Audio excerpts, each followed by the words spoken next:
FA bersama Kelantan. Dan ini pemburuan yang kedua untuk medal Piala FA. Boleh dikatakan ketua jurulatih paling berjaya dalam saingan Liga M setakat ini. Ya, betul. Ya, betul, saya setuju. Untuk Kuala Lumpur juga, ini adalah final ketiga mereka dalam tempoh 3 tahun, di mana di bawah jurulatih Boyan Hodak. Jadi satu pencapaian yang baik sebenarnya untuk pasukan Kuala Lumpur sebenarnya. Bukanlah satu pasukan yang besar berbanding dengan pasukan Johor, tetapi mereka berjaya untuk ke 3 final, dan pada musim lalu adalah final di AFC Cup. Itu adalah satu final yang agak besar untuk mereka. Jadi sayang sekali mereka tidak dapat membawa pulang piala itu yang pernah dibawa, di mana JDT pernah menjulang piala AFC tersebut. Ya. 1999 kali terakhir Kuala Lumpur menangi piala FA. Ya. Menerusi sepakan penalti ketika itu. Dan selepas itu senyap, tidak ada sebarang final, tetapi kemudiannya setelah diambil oleh Boyan Hodak, 3 final berturut-turut. Ya. Jadi Yang Berhormat Hanayo diperkenalkan kepada para pemain dengan pemain Kuala Lumpur ketika ini.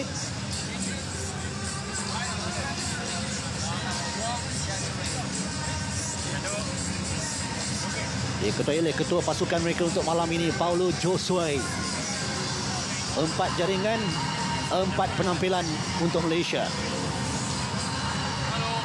Dan ini juga merupakan final pertama untuk Paulo Josue selaku pemain bertaraf warga negara Malaysia. Ya, betul. Matt Davis di sana. Ong Wan, pemain muda yang semakin meningkat naik, menguasai bahagian tengah untuk JDT. Arif Aiman tidak perlu diperkenalkan lagi. Corbin Ong dengan gaya rambut dreadlocknya. Dan ini dia, antara 3 serangkai. Apa yang membimbangkan Kuala Lumpur, jaringan dari Bergson, Forestieri dan Arif Aiman. 3 pemain ini, jaringan mereka sudah melebihi dari jaringan yang dilakukan oleh Kuala Lumpur dalam semua kejohanan musim ini. Ya, betul. Baik, sebelum kita teruskan dengan hasil perlawanan akhir Piala FA, kita berikan penghormatan untuk negaraku.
Wah, itu tadi telah berkedengaran negaraku di Stadium Sultan Ibrahim. Dan kita nantikan game seterusnya.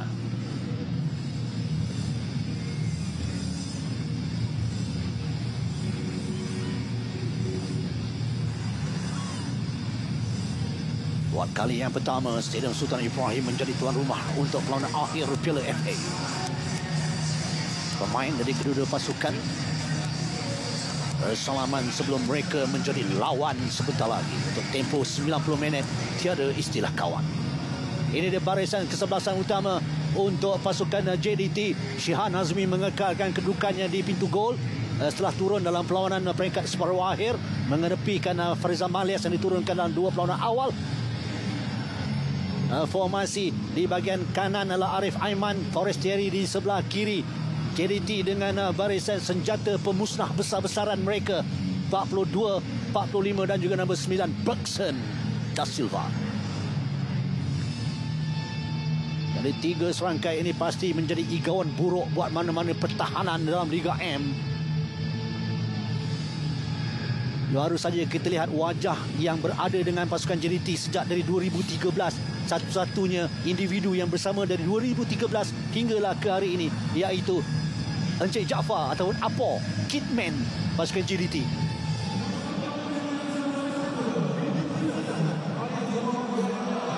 Ini bukanlah medal yang dibawa, tetapi adalah mungkin untuk coin toss, lambungan shilling untuk menentukan pasukan yang akan memilih bahagian mana yang akan mereka mulakan perlawanan dan siapakah yang akan melakukan sepak mula. Pengadil perlawanan pada malam ini Nazmi Nasaruddin, 6 perlawanan Liga Super, dan ini adalah perlawanan yang pertama untuk beliau dalam saingan Piala FA 2023. Jadi akan dibantu oleh Zairul Tan, juga dengan Syafiq Ahmad Said. Muhammad Suhairi akan bertindak selaku pengadil keempat.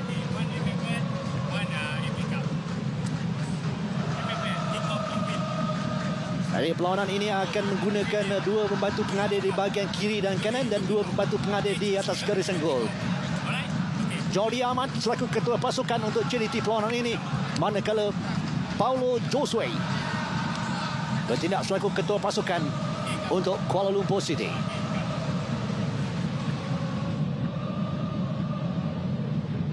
Barisan kesebelasan utama untuk pasukan KL City.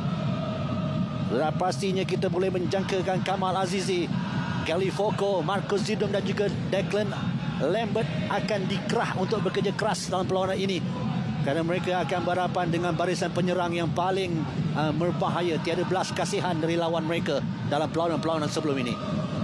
Jadi Liga Super 6 kali pintu gol mereka dibolosi.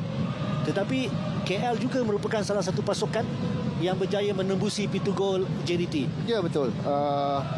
Itu perlawanan terakhir mereka, saya rasa mereka tewas 1-6 kepada JDT. Itu adalah selepas mereka mengetahui mereka akan bertemu pasukan Johor di pentas final. Jadi mungkin ketika itu ada beberapa pemain utama juga tidak diturunkan, seperti apa yang Boyan katakan, perlawanan pertama di Liga juga ada beberapa pemain tidak diturunkan. Jadi ini adalah perlawanan di mana Boyan mempunyai full squad untuk bertemu pasukan JDT. Jadi kita hendak melihat bagaimana JDT, pasukan Kuala Lumpur akan bermain bertemu pasukan JDT pada perlawanan final ini. Leandro Velasquez mengemudi barisan tengah pasukan JDT dengan begitu berkesan.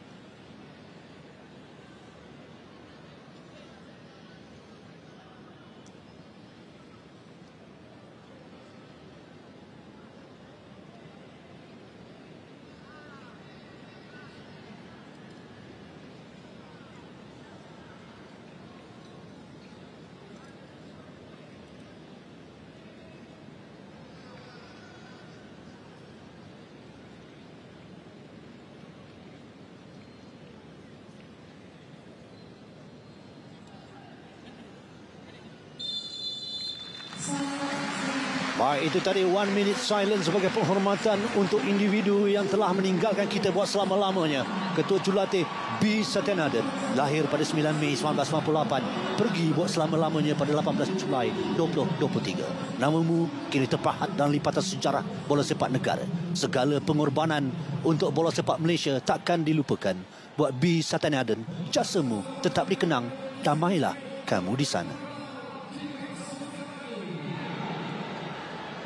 Bila-bila masa saja, debaran akan terus memuncak. Bagi para penyokong, mereka tidak sabar-sabar lagi untuk menyaksikan sepak mula. Bagi para pemain, inilah saat dan detik yang dinanti-nantikan. Perlawanan akhir bagi kedua pasukan. Perlawanan akhir yang pertama untuk musim 2023.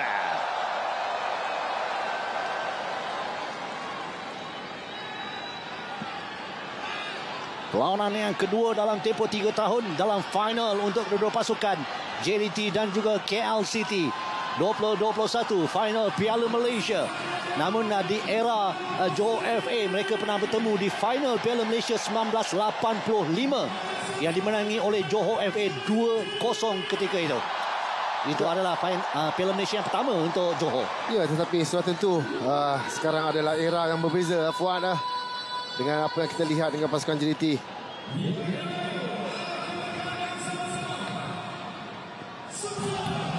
Bagi JDT, jika kita tahu 25 seperti Lim katakan tadi, 25 piala kejuaraan dalam tempoh 10 dekad. Bagi KL City 10 dekad dalam 1 dekad ini belah masa ketandusan hanya pada 2021 dengan Piala Malaysia. Sudah pun bermula final Piala FA 2023. Sentuhan pertama Feroz Baharudin untuk JDT. Jordi Ahmad, satu jaringan yang dilakukan ketika membenam pasukan Pulau Pinang. Jadi seperti biasa saya akan jangkakan pasukan Kuala Lumpur akan cuba menunggu. Mereka tidak akan keluar daripada kawasan mereka. Jadi mereka akan mengharapkan counter attack kerana JDT akan cuba membuat pressing secepat mungkin, memaksa Kuala Lumpur untuk hilang bola secepat mungkin. Dan mereka akan cuba mendapatkan seberapa banyak gol yang boleh di separuh masa pertama. Ya. Kita tahu JDT tidak akan melepaskan sebarang peluang yang hadir. Ini dia sepakan bebas yang pertama dalam perlawanan ini. Diperolehi oleh JDT setelah Arif Aiman dijatuhkan. Jadi disiplin dalam bertahan amat penting untuk Kuala Lumpur. Cuba untuk tidak memberikan banyak sepakan percuma di luar kawasan petak penalti.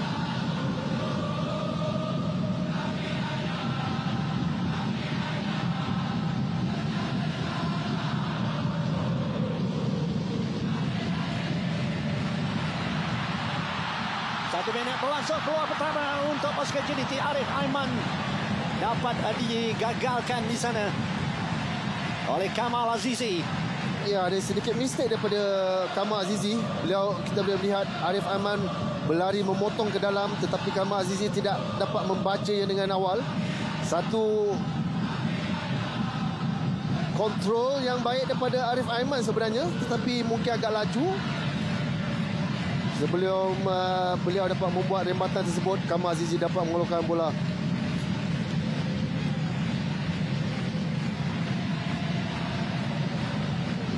Jadi kalau kita lihat imbas kembali gol-gol yang dijaringkan oleh JDT, banyak jaringan dilakukan daripada hantaran lintang. Ya. Sudah tentu saya rasa Kuala Lumpur akan tahu, Coach Boyan Hodak juga tahu kelebihan pasukan JDT dan mereka sudah tentu tahu apa yang harus dilakukan. Hanya ada 3 gol dilakukan oleh JDT menerusi sepakan bebas. Selainnya adalah dari permainan terbuka. Tandukan yang dilakukan oleh Faris Jerry tidak mengena tepat.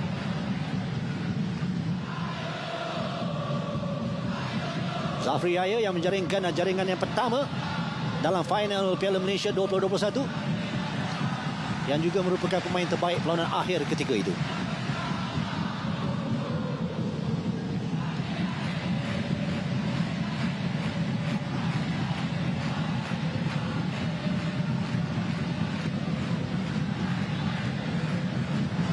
Hong Wan.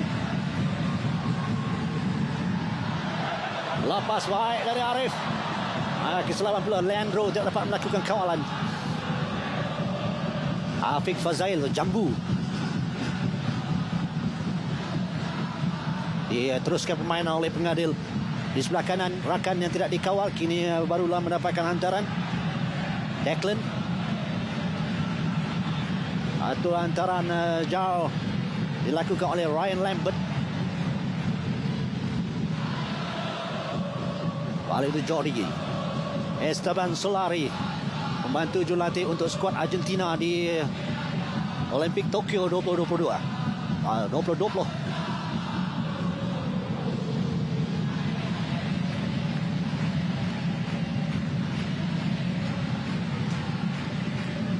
Empat minit perlawanan sudah pun berlangsung. Penetrasi ke dalam kawasan penalti sudah dapat dilakukan oleh JDT 2 kali. Ya, sudah tentu JDT akan banyak menggunakan bahagian tepi ya. Arif Aiman ada di sana, Matthew Davis akan membuat overlapping. Begitu juga di bahagian kiri Forestieri berada di sana, Corbin Ong. Boyan Hodak dilatih dengan Midas touch. Jadi ini kita lihat late tackle daripada Afiq Fazail yang mencederakan Paulo Jose. Josue juga merupakan penjaring gol tunggal ketika kali terakhir KL menewaskan JDT dalam saingan Liga Super 2018. 1-0 kemenangan di Johor Bahru, di Lakin ketika itu. Ya, beliau juga menjadikan gol ketika final Piala Malaysia 2021.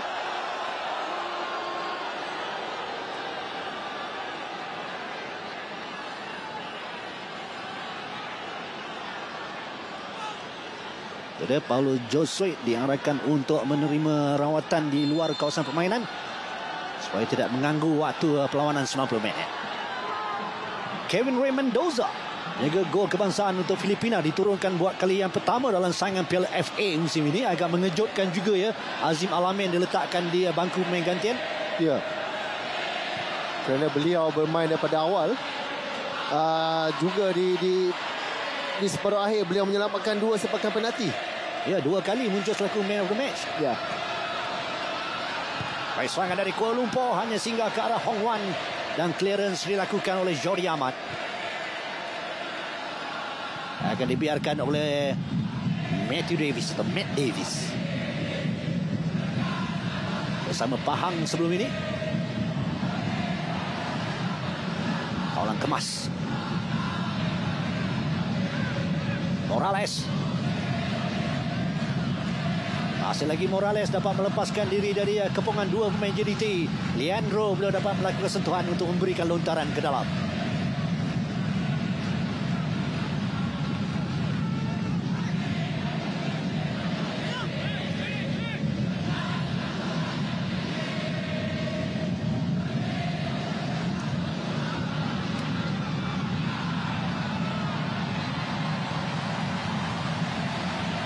Tangkapan kemas yang pertama untuk Shihan Azmi.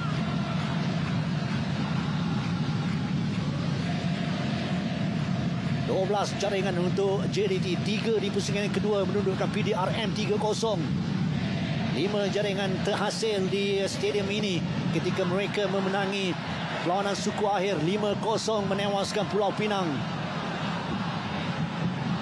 Hat-trick pertama Piala FA 2023 dihasilkan oleh Arif Aiman di stadium ini juga ketika menentang Selangor. Feroz ada 1 jaringan, 1 kad kuning juga untuk musim ini.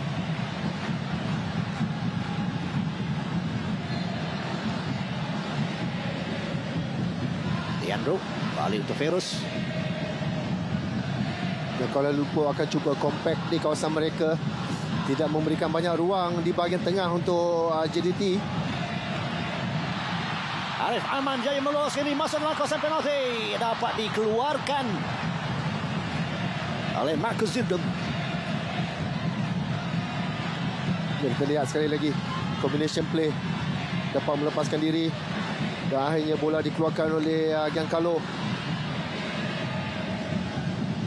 Walaupun bebanan kecil tetapi Arif Aiman sebenarnya dari segi fizikalnya beliau agak kuat. Ya, tubuhnya kecil tapi fizikalnya agak tegak.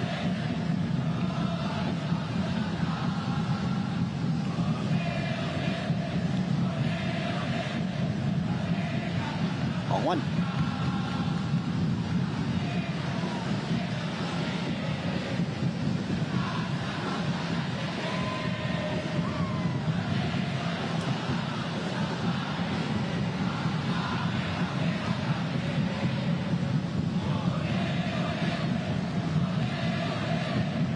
Zafri dikasih dari belakang oleh Leandro.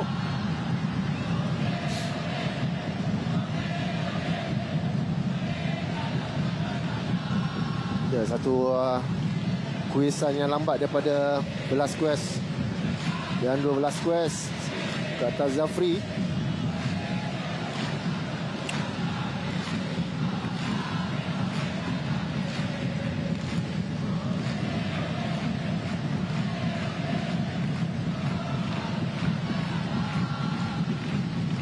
Declan Lambert tadi jauh meninggalkan posisinya, berada di atas. Mendoza.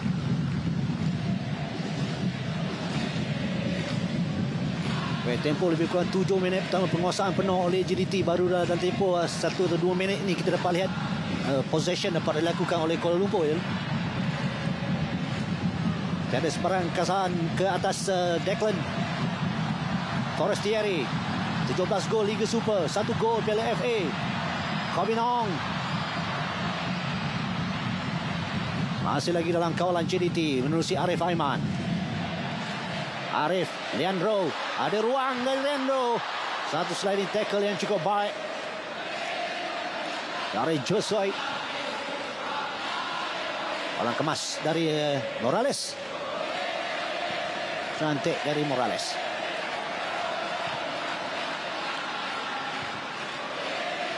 Kawal dengan baik oleh Matt Davis dari posisinya di sebelah kanan, terus masuk ke dalam.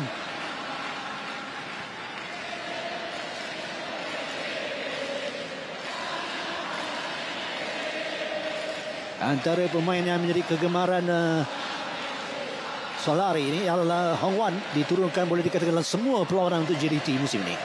Ya, seorang pemain yang agak konsisten sekarang kita lihat. Kerap kali diturunkan. Jadi juga bersama Afiq Fazail. Satu lagi cross yang cukup baik. Bergson masih lagi dalam permainan.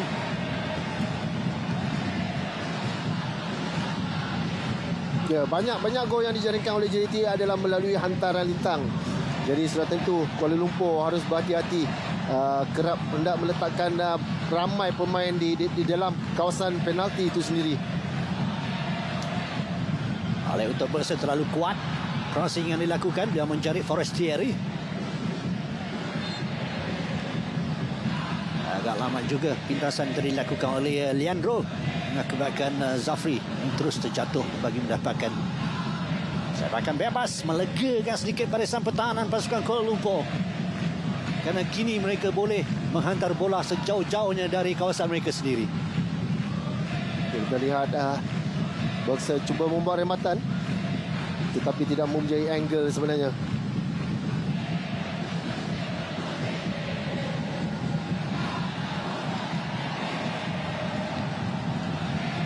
Gol kedua Bergson ataupun yang ketiga jaringan beliau dalam final pada tahun lalu ya. Memang cukup menarik. Saya cukup menggemari jaringan itu. Ya. Mungkin kita akan menyaksikannya sekali lagi pada hari ini. Royan Hodak mula menyertai Liga M 2006 hingga 2009, membimbing UPB My Team sekaligus membawa mereka ke Liga Super. Afiq salah faham di sana.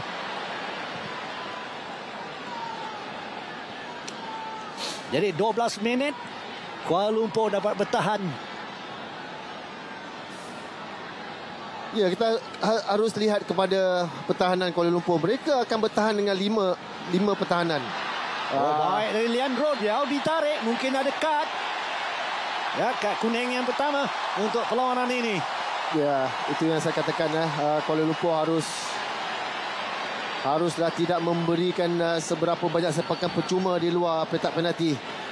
Saya tahu Johor mempunyai pemain-pemain mereka yang boleh mengambil sepakan penalti, boleh menjadikan gol daripada jarak ini.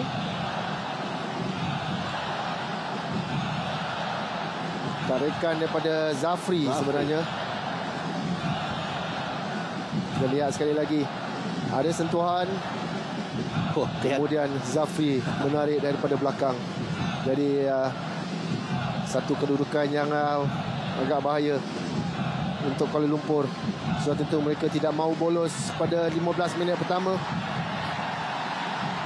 Ini yang berbahaya. Ini wilayah Leandro. Yang terbaru, Leandro ada satu jaringan menerusi sepakan bebas. Forestieri ataupun Leandro. Forestieri rendah tapi singgah di benteng saja. Dipintas dengan baik. Satu hantaran ke depan dapat dipintas kembali oleh Leandro. Tackle. Apakah tackle yang dipersalahkan ataupun bola terkena tangan? Ya, saya rasa Firoz akan diberikan kad kuning. Kad kuning kerana tackle tersebut. Kita lihat Zafri sebenarnya agak bijak. Beliau tidak menyentuh bola tersebut, tetapi beliau tahu Firoz akan membuat satu tackle daripada belakang. Beliau sudah dapat merasakan sebenarnya Firoz sudah datang untuk membuat tackle tersebut. Jadi kita tahu Firoz seorang pemain muda yang agak robust. Kad kuning yang kedua untuk Firoz lawan saingan Piala FA musim ini.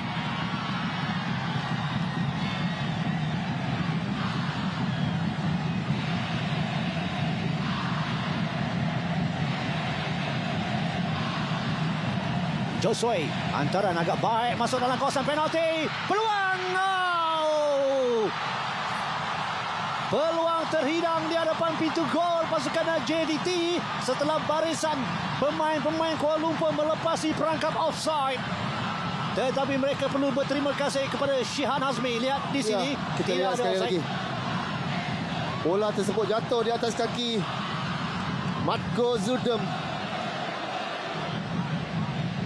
Tetapi mungkin ia terlalu rapat dengan Shihan. Beliau tidak mempunyai angle untuk membuat tapping atau menghalakan rembatan tersebut ke bahagian kiri atau kanan. Dari itu dia pemain nombor 5 untuk KL City, Marcus Zildum. Kesilapan tadi sebenarnya dari Matt Davis yang tidak dapat melakukan tandukan tadi itu. Ya, saya rasa dengan percubaan ini sudah tentu pemain-pemain JDT akan terkejut dan mula bangkit. Dan di samping itu juga akan memberikan keyakinan kepada pasukan KL City, pemain KL City. Apa yang saya lihat sekarang, Kuala Lumpur mereka agak tenang. Kita boleh lihat Bojan juga agak tenang. Kerana apa yang Bojan mahu adalah disiplin oleh anak-anak buah beliau. Sekiranya mereka disiplin dari segi bertahan, positioning mereka agak betul, saya rasa bukan mudah untuk JDT cuba mencari gol pertama mereka. Nampak seperti tolakan tapi dibiarkan oleh pengadil Josue. Satu percubaan yang dilepaskan oleh Morales, tetapi agak sedikit jauh dari tiang sebelah kanan. Dia bukan pahanya, mungkin hamstring. Mula dirasai oleh Morales. Rembatan tersebut menyebabkan beliau mempunyai overstretch di bahagian kanan. Mungkin apabila beliau landing di sini, kita lihat kaki kanan landing, mungkin ada hentakan yang menyebabkan hamstring boleh berlaku. Harap tidak begitu serius. Tapi kadang-kadang striker bila percubaan sasar, peganglah peha kan. Kita lihat ini, kita lihat apa tapi yang berlaku. Tapi memang kecederaan yang betul. Memang kecederaan. Saya rasa sudah tentu Bojan tidak begitu gembira dengan melihat apa yang berlaku, tetapi mereka masih mempunyai kiper Cece di bangku simpanan. Ya. Tapi pastinya KL City tidak mahu kehilangan Romel Morales seawal minit ke-17 ini. Ya, sudah tentu. Ong Wan ke sebelah kanan. Matt Davis. Ini kegemaran dari Arif menerima bola dari bampiran garisan tepi dan kemudian dia masuk ke dalam. Kita lihat Kuala Lumpur bertahan dengan 5 back 5 sebenarnya. Avanzini akan turun untuk berada di bahagian tengah di antara dua pemain pertahanan, Giancarlo dan juga Zildum. Jadi itu adalah taktikal Kuala Lumpur. Bertahan dengan 5. Turning baik dari Arif Aiman. Namun dapat diimbangi tadi oleh Kamal Azizi. Romel Morales sudah kembali semula. Leandro mencari rakan yang tidak dikawal.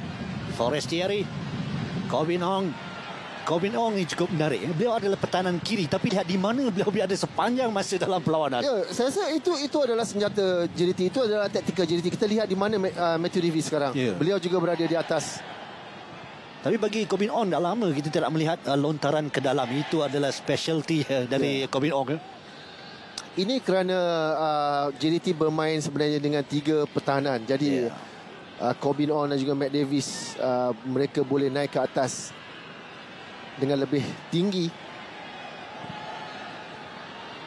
Setelah baik 1-2 di antara 2 pemain JDT. Masih lagi Bergson. Ya, bukan mudah, tetapi beliau masih lagi dapat membuat rematan tersebut. Tidak mempunyai angle. Kita lihat betapa padatnya di bahagian tengah. JDT cuba hendak membuat combination play 1-2. Saya rasa Kuala Lumpur sudah bersedia meletakkan seberapa ramai pemain yang ada di bahagian tengah, memaksa JDT untuk keluar ke bahagian tepi dan cuba membuat serangan mereka melalui hantaran lintang. Kerana Kuala Lumpur mempunyai 2 centre back yang tinggi juga, Yang Carlo dan juga Zildem.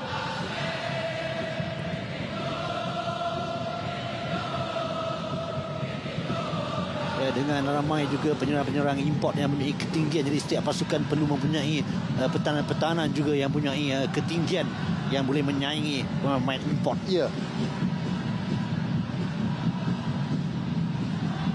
Terus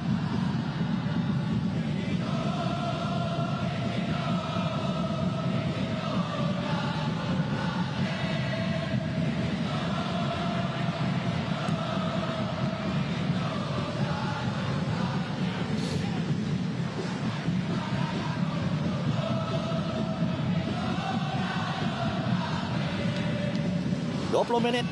Belum ada sebarang jaringan dapat kita saksikan dalam perlawanan akhir ini. Namun ada 2 sepakan penjuru untuk JDT dan 1 untuk KL City. Bojan Horvat, pengendali berusia 52 tahun, berasal dari Zagreb, Croatia. Pakai penjuru Leandro. Mendoza keluar, tapi beliau dihalang untuk memberikan sepakan bebas dalam kawasan penalti pasukan KL City. Juru yang agak baik. Saya rasa pelanggaran bersama Forestieri.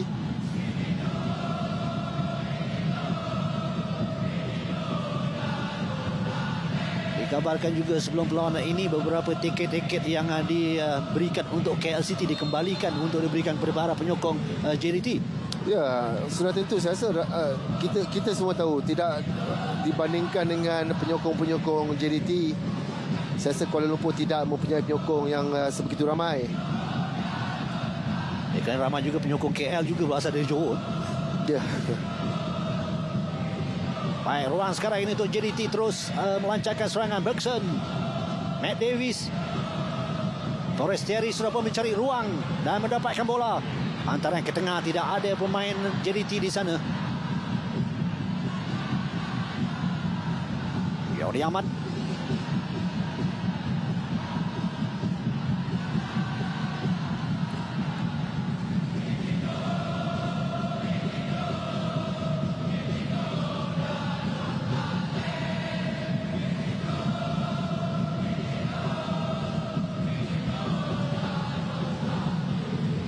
Dan buat ketika ini hanya meninggalkan 2 pemain pertahanan saja di bahagian bawah. Jadi JDT menggunakan hanya back 2 sekarang ini. Ya, kerana pemain-pemain Kuala Lumpur semua berada di bawah. Kita boleh lihat.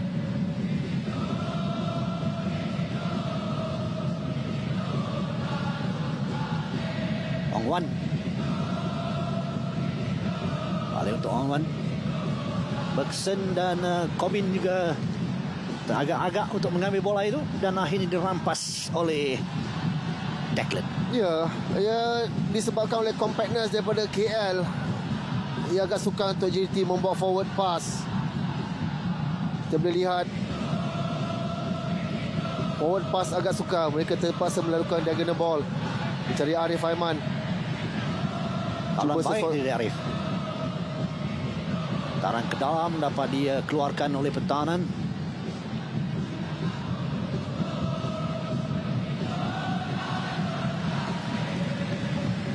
Matt Davis yang memenangi pertarungan tadi di antara beliau dan juga Paulo Josue. Corbin juga ada 1 gol musim ini dalam saingan Piala FA ketika bertemu dengan Pulau Pinang.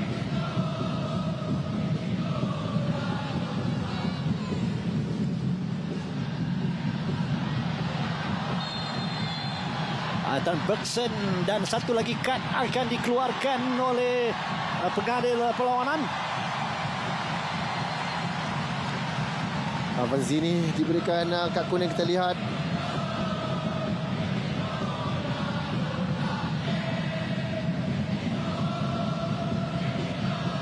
Satu tackle yang lambat sebenarnya dari arah belakang.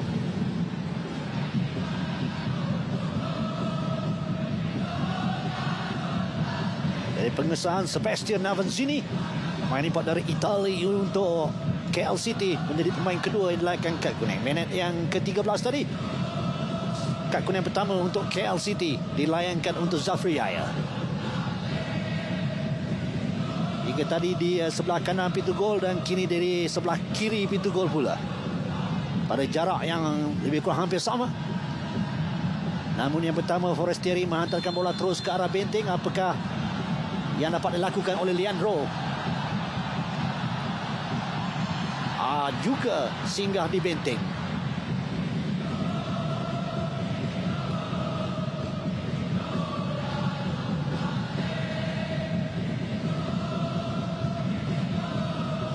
Arif, 2 pemain datang untuk menghalang larian yang akan dilakukan, tapi Arif memilih untuk menolak pendek saja kepada Leandro. Saya rasa itu adalah apa yang Boyan mahu anak buah beliau lakukan. Arif mendapat bola, pastikan 2 pemain. 2 akan datang untuk menutup ruang. Tapi kita lihat juga tadi 2 pemain juga belum mencukupi untuk menghalang Arif Aiman dari melakukan larian. Tetapi Arif akan mempunyai tugas yang agak sukar, bukan mudah.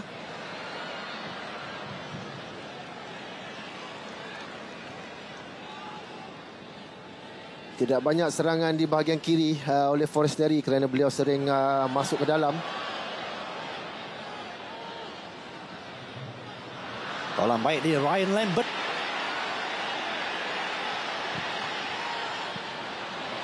Antara kali Foucault yang sangkut. Afiq.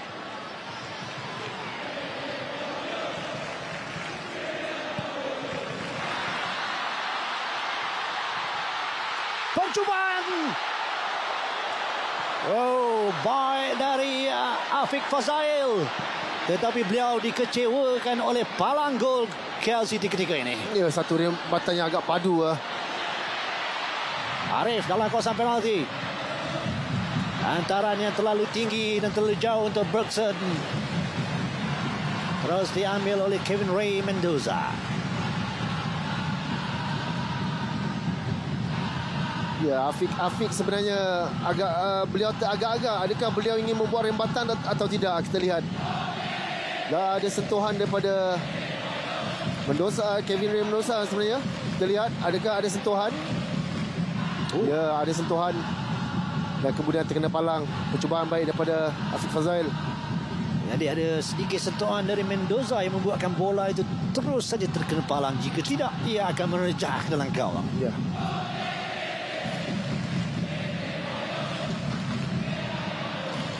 Leandro. Lemah saja percubaan dan agak sedikit tersasar. Namun Kevin Ray Mendoza tidak ingin mengambil sebarang risiko. Ya, setakat ini saya rasa dari segi strategi Kuala Lumpur, ia yang menjadi memangsa pemain-pemain JDT membuat rembatan daripada jarak jauh. Tidak membenarkan mereka melakukan combination play untuk masuk ke dalam. Forward pass agak sukar untuk mereka juga. Arif Aiman juga jarang dapat membuat hantaran lintang. Kerana itu penting juga, kerana jika mereka membenarkan JDT masuk dalam kawasan penalti, mungkin akan berhadapan dengan sepakan penalti. Ya, sudah tentu. Saya rasa jurulatih Boyan Odak meneliti pasukan JDT, terutamanya untuk perlawanan akhir ini, sangat-sangat baik dari segi taktikal mereka, apa yang mereka lakukan. Ya, Boyan Hodak memang kita ketahui sebagai seorang jurulatih memang cukup kental ketika di final. Banyak final yang beliau berjaya memenangi final itu. Ya, bukan itu saja. Kita lihat pasukan Kuala Lumpur ni, mereka adalah bagi saya pasukan yang sangat-sangat berdisiplin ketika bermain. Kita jarang melihat pasukan Kuala Lumpur menang dengan jaringan yang besar ataupun kalah dengan jaringan yang besar. Kecuali kita tahu hanya dengan JDT saja mereka kalah dengan jaringan yang besar. Ya. Dan kemenangan yang terbesar pernah diraih oleh pasukan KL City dalam saingan Piala FA pada edisi lalu 2022. Dalam pusingan pertama 8-0 menewaskan Langkawi City FC. JDT pula menang 10-0 pada musim yang lalu menewaskan BRM FC. Jadi kita boleh lihat daripada level yang berbeza pasukan M3 ya.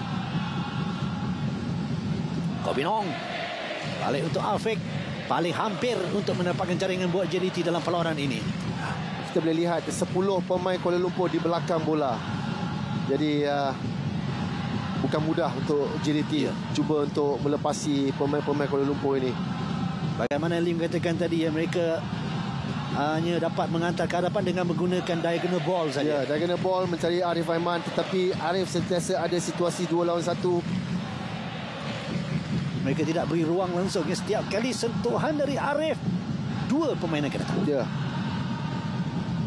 Hong Wan masih lagi cari gol pertama dalam saingan Piala FA.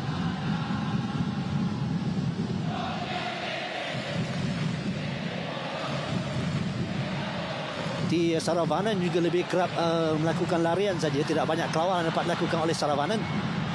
Peluang sekarang ini JDT masuk dalam kawasan penalti. Hantaran yang tidak sampai lakukan oleh Bergson. Hantaran pendek ingin lakukan di 62% berbanding 38% penguasaan bola ataupun ball possession. Setakat 31 minit perlawanan ini. Baik dari Arif, masih lagi dalam permainan. Terlepas Mendoza. Mujur, tidak ada pemain JDT berhampiran dengan beliau. Ya, itu kesilapan daripada Kamal Azizi. Saya rasa beliau dah membuat satu interception. Adakah ia perlu atau tidak? Kerana beliau harus tahu Arif Aiman pemain yang laju. Anda tidak boleh membuat satu kesilapan terhadap beliau. Itu kerana bukan kali pertama mistake dilakukan oleh Kamal Azizi. Ya, itu bagi saya kedua. Satu adalah yang pada awal-awal minit permainan. Leandro antara baik juga tapi tidak menemui rakan.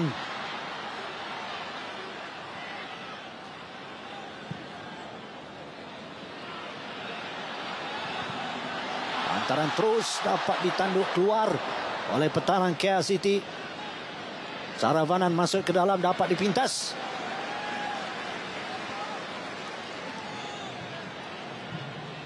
Penampilan ketiga untuk Saravanan, 2 gol dalam saingan Piala FA 2023 ini. 4 jaringan saja untuk pasukan KL City. Ia datang dari hanya 2 pemain, 2 jaringan Morales dan 2 jaringan Saravanan. Forestieri ada biasan. Muncul juga di sebelah tepi ya. Ya, teragak-agak kerana beliau melihat Leandro Velasquez membuat larian ke bola sebenarnya. Baik, jarang-jarang kita dapat lihat miscommunication di antara pemain JDT di bahagian hadapan ketika menerima sebagai penjuru, dan itu tadi salah satu darinya. Ya, betul. Dari Saravanan, bagaimana beliau hendak melepasi Matt Davis di bahagian kanan. Beliau masih lagi menunggu peluang beliau. 2 gol dijadikan oleh Saravanan dalam Piala FA.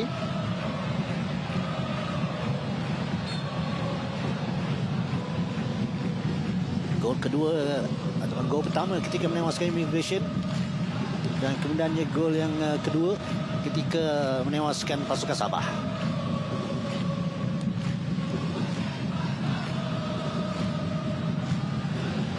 Taran tidak sampai kepada rakan yang dilakukan oleh Morales. Forestieri jauh mencari Arif, namun terlalu jauh dari Arif. Kevin Ray Mendoza juga sedang bersedia berada di hujung kotak penalti. Ya, itu yang kita lihat lah. Sekiranya anda memberikan space di belakang pertahanan, itulah yang akan berlaku. Jadi untuk 30 minit pertama ni kita lihat tidak banyak space yang diberikan oleh Kuala Lumpur kepada Johor di bahagian belakang pertahanan mereka. Jadi sebab itulah Johor agak suka untuk membuat penetration. Selain cuba membuat combination play untuk melepaskan diri daripada pertahanan Kuala Lumpur. Tetapi setakat ini saya rasa disiplin Kuala Lumpur agak baik. Sentiasa berada di posisi masing-masing. Back 5. Tadi awan sini dikasari oleh Arif Aiman, pemain berusia 28 tahun dari Verona, Itali ini. Musim pertama dengan KL City. Beliau datang dari klub Denmark iaitu Hobro. Pintasan baik dari Sarah. Kekasaran dilakukan oleh Matt Davis. Dibiarkan saja oleh pengada. Jelas kita dapat lihat Matt Davis melakukan tarikan ke atas baju. Hantaran jauh. Ya, saya rasa pengada harus berhasil dengan lebih baik lagi ya. Ya. Beliau sebenarnya dapat melihat apa yang berlaku.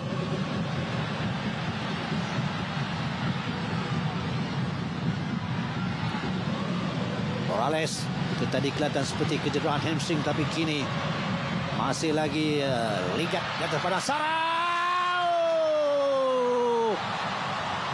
Ketika para pemain pertahanan JDT meminta sepakan bebas, mengatakan bola terkena tangan Kitri Halim. Apakah betul bola terkena tangan Saravanan? Peluang terbaik Saravanan.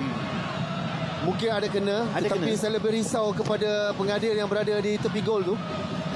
Bagaimana kalau bola tersebut kena kepada pengadil dan masuk gol? Dan masuk dalam gol. Jadi pastinya akan diberikan pengadil satu, dua-dua tim kosong. Ya. Saya rasa judgement daripada Matthew Davis juga tidak begitu baik. Ya. Sudah 2 kali dilakukan oleh Matthew Davis. Tadi menerusi sepakan bebas yang mana beliau melakukan miss header yang hampir-hampir memberikan jaringan pembukaan untuk KL City. Ya, betul. Nasib baik juga Marcus Zidom tidak begitu tajam depan pintu gol.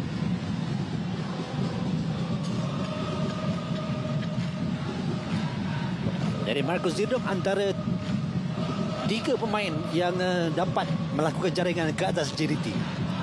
Dan 3 jaringan yang dibolesi ke atas JDT, ketiga-tiganya dari situasi bola mati. Ya. Satu sepakan penjuru, satu sepakan bebas dan satu penalti. Kita lihat betapa kompaknya di kawasan penalti dan di luar kawasan penalti. Tidak ada peluang untuk JDT kecuali ke tepi membuat hantaran dan mengharapkan ada 2 pemain, Forestieri dan juga Bergson berada di sana. Setakat ini taktikal yang dilakukan oleh Boyan Hodak memberikan kesan yang cukup baik untuk KL City, memberikan kesukaran kepada JDT untuk melakukan jaringan. Tetapi sampai bilakah ianya akan bertahan dalam perlawanan ini? 37 minit sudah pun berlalu. Kita lihat ruang kosong Matt Davis dan juga Arif. Percubaan dapat ditampan oleh pertahanan dari Afiq.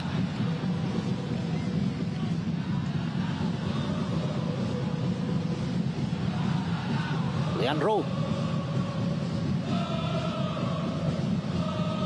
Feroz juga jauh meninggalkan posisinya untuk membantu serangan. Itu juga Jordi Amat, boleh katakan kesemua pemain JDT berada dalam kawasan KL sekarang ini. Kesilapan daripada Afiq. Saravanan, ruang yang begitu luas terbentang di hadapannya. Dapat melepaskan diri dari kolam Matt Davis. Namun tolakan dari Sarah ke atas Matt Davis memberikan sepakan bebas, melegakan para penyokong yang membanjiri Stadium Sultan Ibrahim Iskandar Puteri malam ini. Ya, sayang sekali ya Saravanan. Kita lihat begitu pantas bagaimana turnover yang dilakukan daripada daripada defensif ke ofensif untuk JDT. Ya, kerana JDT tahu mereka boleh menjaringkan gol sekiranya mereka membuat serangan pantas. Apabila pemain-pemain Kuala Lumpur berada di atas, mereka mempunyai space. Jadi sekiranya mereka bermain lambat, saya rasa agak sukar untuk mereka. Kerana Kuala Lumpur mereka akan meletakkan seberapa ramai pemain yang boleh. serangan pantas JDT memang betul-betul pantas. Ya. Forestieri. Oh, dari sudut ini kelihatan bola itu akan melencong masuk dalam gol. Saya ingatkan sudah masuk bola tu tadi. Kita lihat sekali lagi. Clearance daripada Avanzini tidak begitu baik. Satu curving ke arah Fapus. Kevin Mendoza sudah tidak dapat berbuat apa-apa. Sekali lagi kita lihat. Itu dia Mendoza hanya tidak jauh tersasar, sedikit sahaja.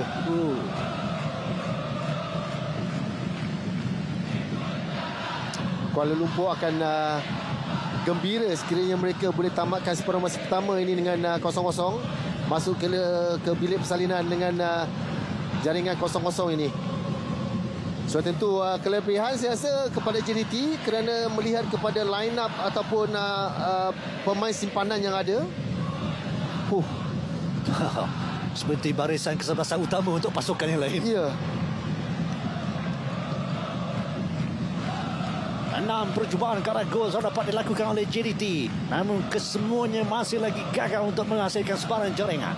Kedudukan masih lagi 0-0 menuju ke 40 minit permainan di separuh masa yang pertama.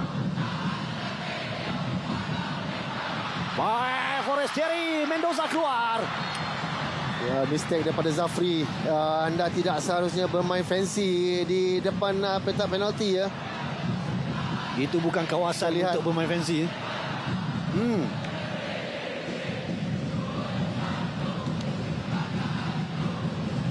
Anda bertahan dengan baik untuk 40 minit. Anda tidak mahu melakukan satu kesilapan yang mudah memberikan gol kepada JDT.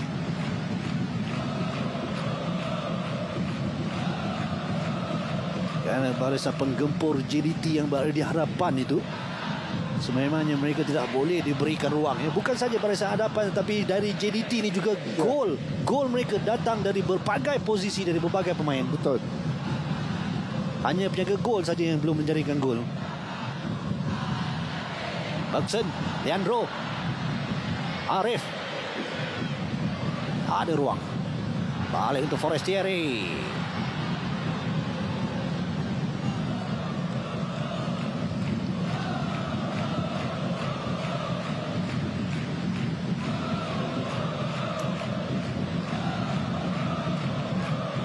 Kita lihat mereka tidak akan datang. Walaupun Matt Davis mendapat bola di dalam kawasan mereka, mereka tidak akan keluar. Tunggu. Mereka tidak termakan umpan ya. Compactkan di bahagian depan petak penalti. Biarkan mereka membuat hantaran lintang, tetapi tidak combination play di hadapan petak penalti ya.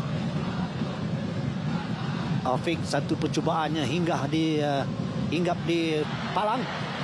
Satu percubaan kaki kiri yang dilepaskan tadi oleh Arif Aiman, rendah tetapi agak sedikit lemah, memudahkan tugas buat Mendoza. Ini ruang yang diberikan oleh Arif Aiman. Kita sudah lihat berkali-kali beliau melakukan jaringan dan juga ancaman ke arah pintu gol lawan dari situasi sebegitu. Ya. Tetapi saya tahu Arif Aiman tidak putus asa, akan cuba melakukan sesuatu. Kecederaan oleh Marco Zitum. So tentu pemain-pemain Kuala Lumpur akan merasa kepenatan walaupun hanya di separuh masa pertama ini, kerana serangan demi serangan oleh JDT ke atas mereka. Mereka harus bertahan. Sudah 40 minit. Mereka tidak berhenti bertahan. Walaupun mereka mempunyai 2 peluang yang baik menjalankan gol. Sayang sekali daripada Matko dan juga Saravanan. Ya.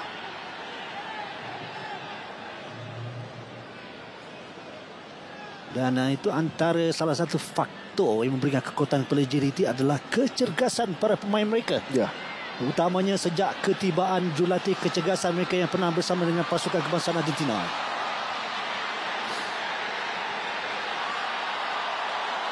Hong Wan.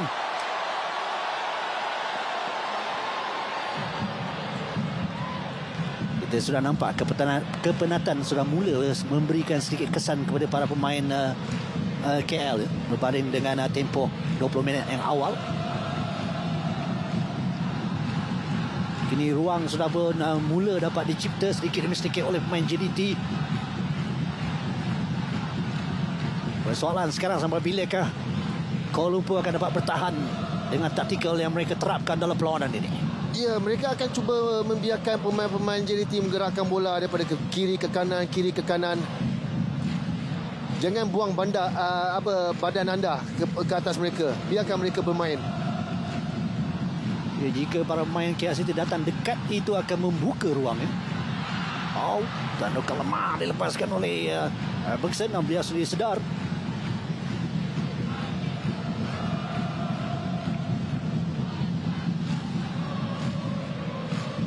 Penjaring terbanyak Liga Super, penjaring terbanyak Piala Malaysia 2022.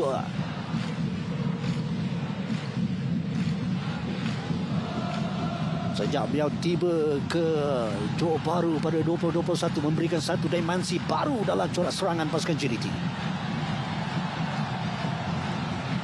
Dan bagi penyokong JDT juga pasti tidak sabar-sabar untuk menantikan kelibat penyerang import terbaru mereka, Ebete Di Fernandes, yang dibawa datang dari Liga Thailand. Tidak sempat untuk diturunkan dalam perlawanan ini. Dari 3 minit masa yang akan dilanjutkan di penghujung separuh masa yang pertama. 3 minit untuk 11 pemain dari Kuala Lumpur untuk bertahan mengekalkan kedudukan 0-0. Bukan mudah ya untuk mengekang pasukan JDT tanpa jaringan di separuh masa. Ya, betul. Saya jangkakan di separuh masa kedua nanti sudah tentu JDT akan membuat pertukaran secepat mungkin. Kita tahu pemain mereka, Muniz juga ada di sana, Enric Dos Santos ada di sana, Oscar Arribas ada di sana. 3 pemain yang akan bergerak di bahagian midfield.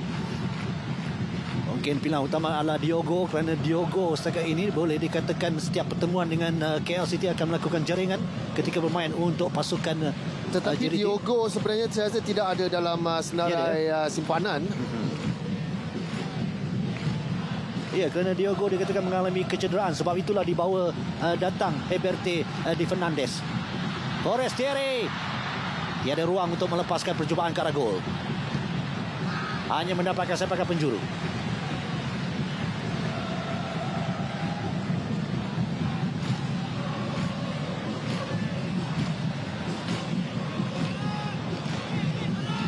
JDT boleh dikatakan tugasan untuk mengendalikan klub yang pertama buat Selari. Sebelum ini beliau hanya sebagai pembantu jurulatih bagi skuad kebangsaan bawah 20 dan juga bawah 23 untuk Argentina.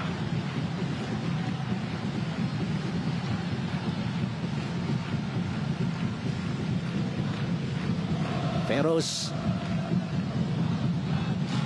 hasrat untuk meletakkan nama selaku penjaring tidak kesampaian.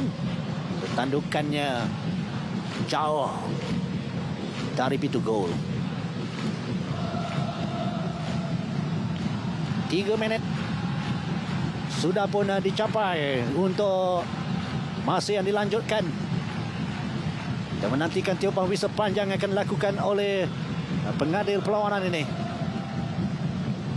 Adil yang cukup berpengalaman, Nazmi Nazarudin. Perlawanan pertama untuk beliau dalam Piala FA 2023 ini.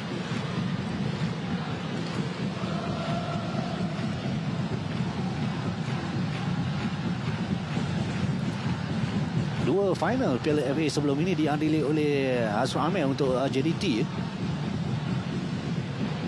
Percubaan jauh dari Leandro, tetapi tepat ke arah Mendoza. Ya, percubaan demi percubaan oleh JDT, tetapi kebanyakannya daripada luar kawasan penalti ya. Jadi kita lihat back five Kuala Lumpur, mereka tidak mempunyai peluang untuk masuk. Saya rasa midfield untuk Kuala Lumpur, Zafri dan juga Ryan Lambert bertindak dengan baik. Ya, dengan baik, itu dia. Tiupan whistle panjang untuk menamatkan separuh masa yang pertama sudah pun diberikan oleh pengadil perlawanan Nazmi Nazarudin untuk 22 orang pemain menuju ke bilik persalinan untuk berehat selama 15 minit, dan kita juga akan berehat seketika. Sebelum itu kita dapat saksikan ini sebahagian dari aksi. Kevin Ray Mendoza kali beliau dapat melakukan sentuhan menggagalkan Afiq Fazail. Sentuhan dari tangan kanan yang membuatkan bola itu terus naik dan singgah di palang. Lebih banyak bekerja dari Shehan Azmi. Ini dia kedudukan ketika ditamatkan separuh masa yang pertama. Johor Darul Takzim 0.